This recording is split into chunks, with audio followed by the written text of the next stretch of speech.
have performed their duty with utmost fidelity to the Constitution.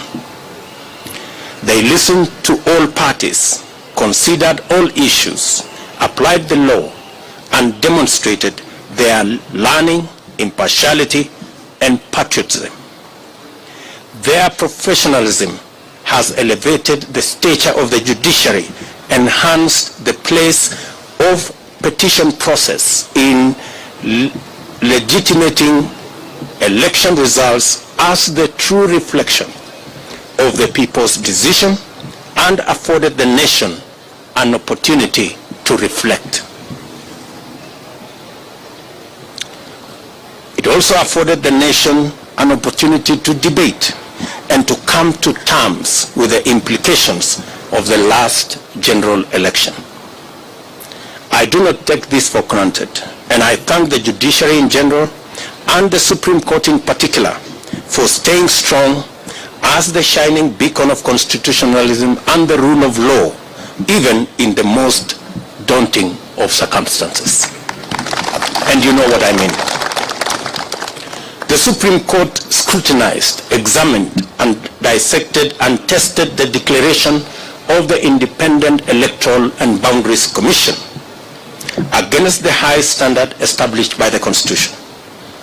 The decision vindicated the Commission's effort to go all the way and deliver an election that exceeded public expectation and fully met the constitutional threshold of a secure, transparent, free, fair, and accountable election.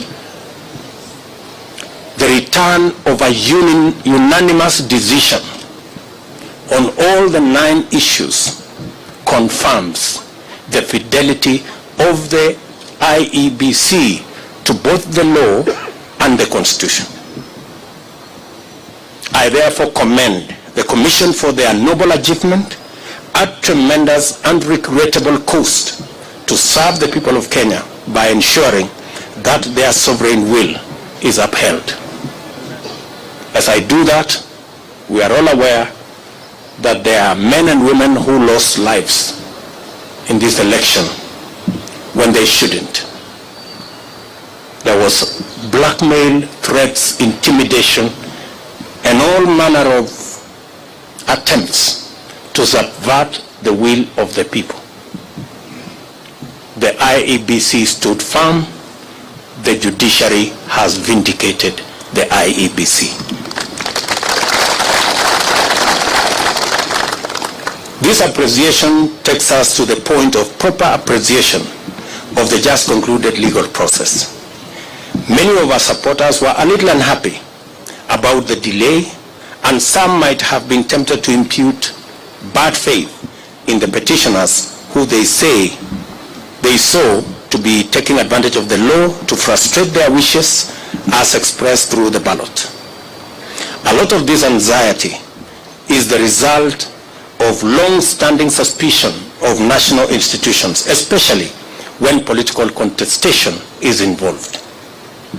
The Constitution of Kenya 2010 has done a lot to create comfort in institutions and the rule of law, and we continue to make encouraging progress on the path towards becoming a higher trust society, standing fully on its constitution. It was therefore perfectly legitimate for the petitioners to go before the Supreme Court to have their questions answered, doubts assuaged, and fears allayed. By exercising their constitutional right to take advantage of opportunities to establish the truth, the petitioners tested the result and inscribed upon it the highest stamp of judicial, legal, and constitutional approval. Our electoral and judicial institutions have won, and the Constitution has asserted itself and prevailed. My esteemed competitors now have a credible basis on which to consider the outcome, and we are vindicated by the choice of the people of Kenya.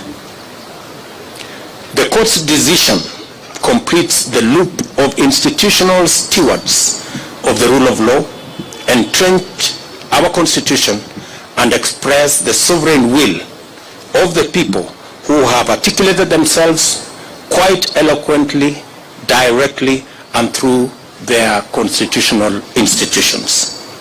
I congratulate all patriotic Kenyans who presented themselves as presidential candidates. It is not an easy decision, and a national campaign is not a walk in the park at best. I want all of you to know that your effort is acknowledged and deeply appreciated. Wahiga Maure and Ruth Musheru, George Wajakoya and Justina Wamai, the Honorable Raila Odinga and the Honorable Martha Karua. May the spirit of love for country and selfless service lie long in your hearts, and may Almighty God always remember you. Competitive electoral politics can make and has made our politics an arena utterly devoid of grace. This fills the life of political candidates with loneliness, worry, and exaggerated sense that the stakes are do or die, and elections therefore matters of life and death. It poisons political competition, exterminating the sporting spirit which unites winners and losers by enabling them to access the grace to define their relationship in terms of what they share and not what divides them. Democracy is expected to unite a people, strengthen their society, and improve their institutions, and must not become an acrimonious, fearful, and desperate enterprise. We offered alternative visions and missions and submitted to the sovereign decision of the citizens of Kenya. We are only competitors, not enemies. We vied to unite and strengthen Kenya, not to divide and weaken it. I therefore consider all of my competitors to be my worthy compatriots. Kenyans are united in the quest for a better society that is kinder to its children, gentler on the vulnerable, respectful of their rights, and committed to serving them. Those who voted for me, as well as those who voted for my competitors, want the same thing for themselves and for their children. I honor this aspiration, and I am committed to do and to rise up early, work hard all day, every day, so that we can realize it together. My deputy and I and the Kenya Kwanza team pledge to make Kenya a country of everybody and everyone. My administration shall do justice to all, regardless of their social status, religion, ethnicity, gender, whether they voted at all or whom they voted for.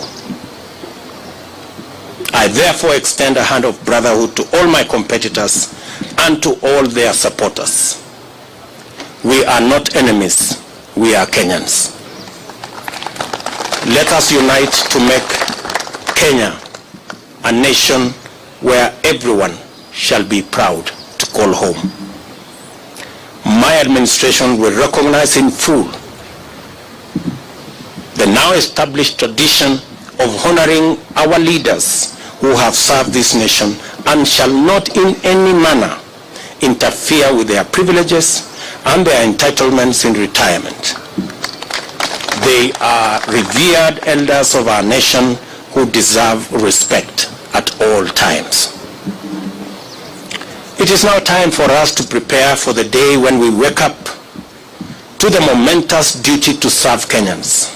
Let us all reflect on our contribution and look forward to build this country and nation together to achieve the glory of Kenya, express its heritage and splendor, and fill every Kenyan heart with thanksgiving. As I said earlier, the hero of our campaign is the legendary Mama Mboga and Boda Boda. The hero of the election is one Wafula Chebukati and the Independent Electoral and Boundaries Commission. And the hero of our democracy and the rule of law and constitutionalism is our